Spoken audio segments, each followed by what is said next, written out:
But on the black market, anywhere from 5 to 10,000 tigers are sold each day. That's mind-boggling. Like, really, like, you have less tigers in the rest of the world than you have on the black market. Like, that shit is crazy.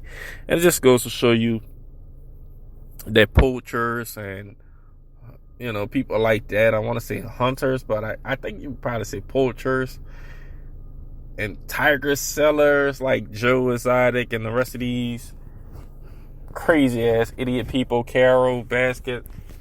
I feel bad for the species of tiger. It's crazy. I feel bad for the species of humanity with Joe Exotic and Carol Basket. Like, this shit is wild, man. Anyway, you have to get a chance to watch this show. I would recommend that you watch it. Even though I don't like the reality show format to it, you know what I mean? Because it's supposed to be more of a docu-series, which they do, at the end of the series, they do get into more information that, you need to know about the show, follow us, reporting, stuff like that. But in the beginning of the show and towards the middle of the show, it's really a fucking reality show. It's really Joe versus Carol, and they're beefing with each other, and Joe's sleeping with 19-year-old dudes, and it's crazy, man. Even at the end of the series, Joe wound up marrying another guy, another 18, 19-year-old man. And it's like, dude, really? Not because it's sexual orientation, but because you need to watch the series to see what happens. And it's not too much time after everything happens that this guy just go marry another underage guy, like, with no filter and no problem. It's fucking crazy. Look, overall, regardless of the reality show things that the Tiger King show tried to throw you, they did have some good reporting and good follow-ups at the end of the series. So, and it was a good docu-series, and that's an official Nola review rating. All right, Tiger King, it's a good rating. It's a good show. I think you should watch it. I think you will enjoy it. If you into animals and reality shows, it's all meshed up together in that one. All right, so that's our official Nola review. It's a good series. It's a good show that I think you should check out.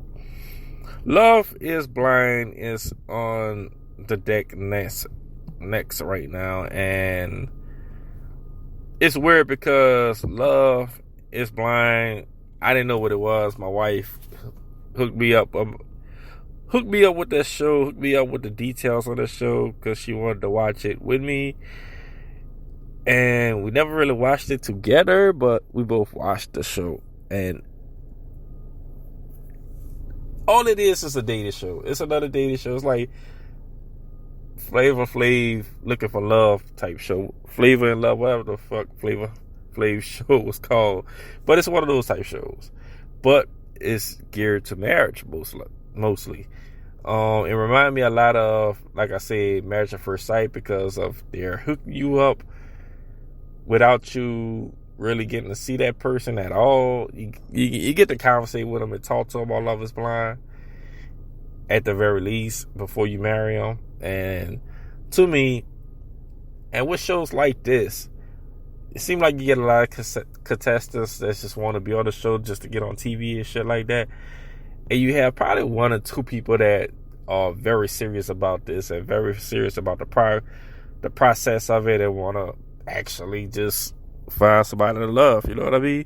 So this show was created by Nick Lachey and his wife, and I promise you, when I first watched the show, I thought that Nick Lachey was still married to Jessica Simpson. That's how caught up I am in the world. Like, not caught up at all. My bad, Nick. But anyway, he's not married to Jessica Simpson. Him and his wife, whom I forget her name, run the show. They produce the show. They direct the show, the episodes. So And they actually did a pretty good job. I'm going to give them the props. They did a pretty good job with Love is Blind. But there are only 2 people out of a field, I would say 10 or 14 people on this show that's really looking for love. And the good news is the 2 people actually found each other that was really looking for love. And that's Cameron and Lauren. Those were the only 2 people that took the process seriously, that wanted to fall in love, that wanted to have a significant other, that wanted to be married. Everybody else was just there to either get on TV, have sex, or just have their own motivations. I still feel that way. Even watching the reunion, it's like Cameron and Lauren got on the show to fall in love. Jessica, there's another chick on there named Jessica, and she's, already the whole concept of Love is Blind is to fall in love with somebody blindly. So basically, there's contestants of men, and this is a spoiler alert for Love is Blind. If you're not, aware of spoiler alerts on my Netflix movie podcast, then I don't know what to tell you. But anyway, there's contestants of men, there's contestants of women, and the concept is that they all have to meet in the pod, talk, fill out each one to see who fits for them. And after you find out someone you're attracted to through a wall and just through their talking, because love's supposed to be blind, the physical is supposed to not matter, I guess, at this point. Once you find that one that you connect with, you guys lead a pod, get married, go on vacation, and we at the show. We basically here now after all of that. So there's this chick named Jessica, and she is talking to the pod to this guy named Mark. And they're falling for each other. You think that, okay, maybe Cameron and Lauren won't be the only ones. But then Jessica start feeling another guy, because she basically has to talk to everybody. So she started going back and forth, because start feeling another guy named Burnett. And the Burnett dude is a player. I really got the player vibe from him. Like, dude, I didn't understand why Burnett was on the show. But as you watch the show more and more, you get the feeling to see what he was doing on the show. And to me, it wasn't a fine love, but that's a whole other subject. So Jessica, who was feeling the guy Mark in the pods, that they couldn't see each other, started to feel another guy named Burnett after she started talking to him. So there's a time period to where the vacation is about to start, so you need to pick somebody to be married. So of course, Cameron and Laura picked each other, got married. They probably still live happily ever after for all we could see. But Jessica reneges on Mark and picks Burnett, to marry. And Burnett turns her stupid ass down because he's a player, and he a player. He didn't really care about getting with her. He just was like, hey, I'm gonna get with whoever I get with. Fuck it. His Burnett attitude was, look, I want to shine. I want you to pick me first. If you're not picking me first, then bitch, I gotta get another hoe. That was Burnett vibe the whole time all Love is Blind. And Jessica wound up falling for Burnett because she has no clear way or no clear choice in men. She's one of those type of women that remind me of, they just want the bad guy. They want the bad boy or whatnot. They want the guy that don't have their shit together. They don't have money. That's gonna probably fuck other women while they fucking you. And but Mark reminded me of the good guy.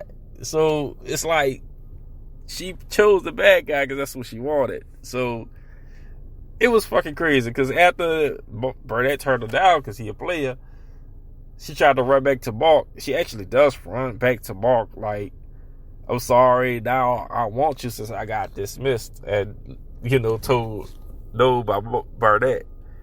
So the Mark guy winds up being cool, being second place and marrying her. And it's the whole show, Love is Blind. I like the concept. I like the pods. I like the get to know each other by just talking and whatnot.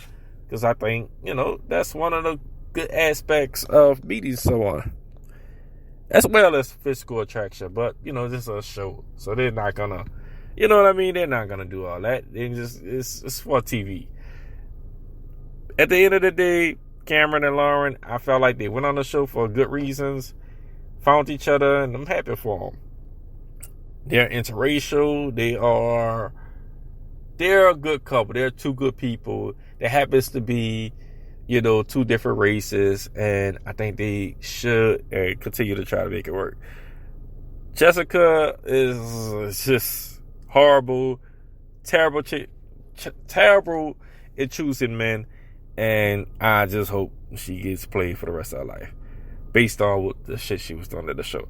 Burnett actually wound up marrying a chick named Amber on the show, whose sole motivation for marrying him was to be a housewife and have him work his ass off for the rest of his life to take care of her. So I don't know. I can't say that I have any faith in their marriage, but I don't know these people like that. It's a show. And Burnett got on TV, Amber got on TV, and they did what it did. So, hey, good luck to you.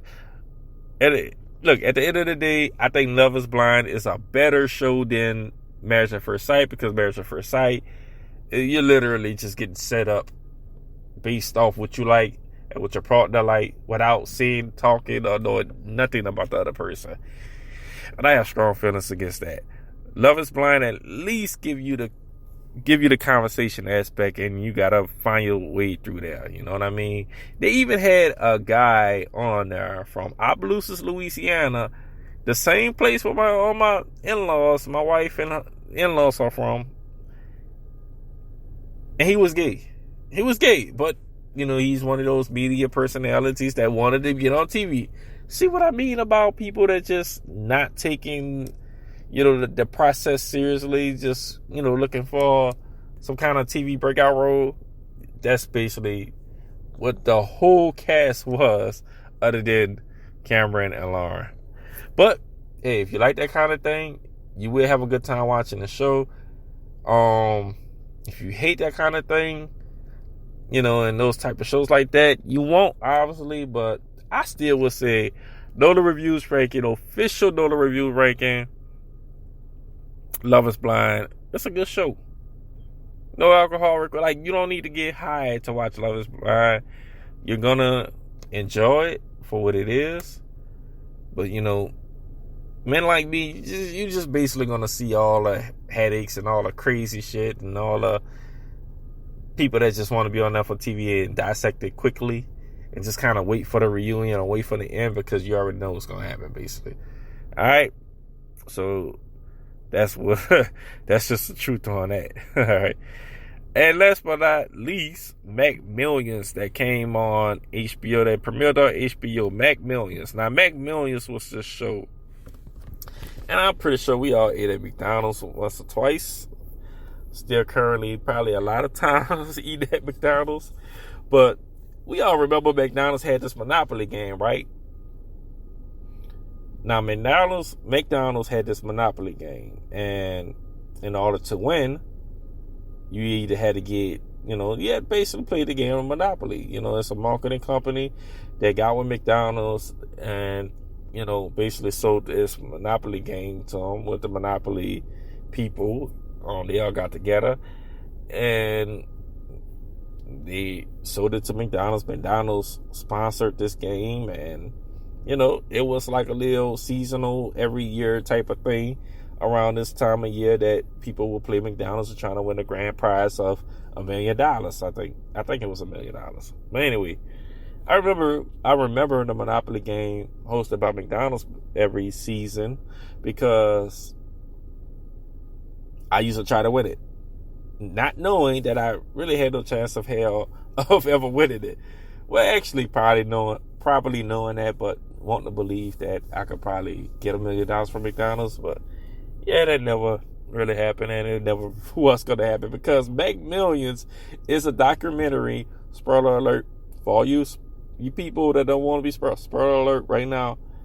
McMillions is a documentary about the FBI looking into the Monopoly game McDonald's is hosting. Why the FBI doing this, you may ask? It's because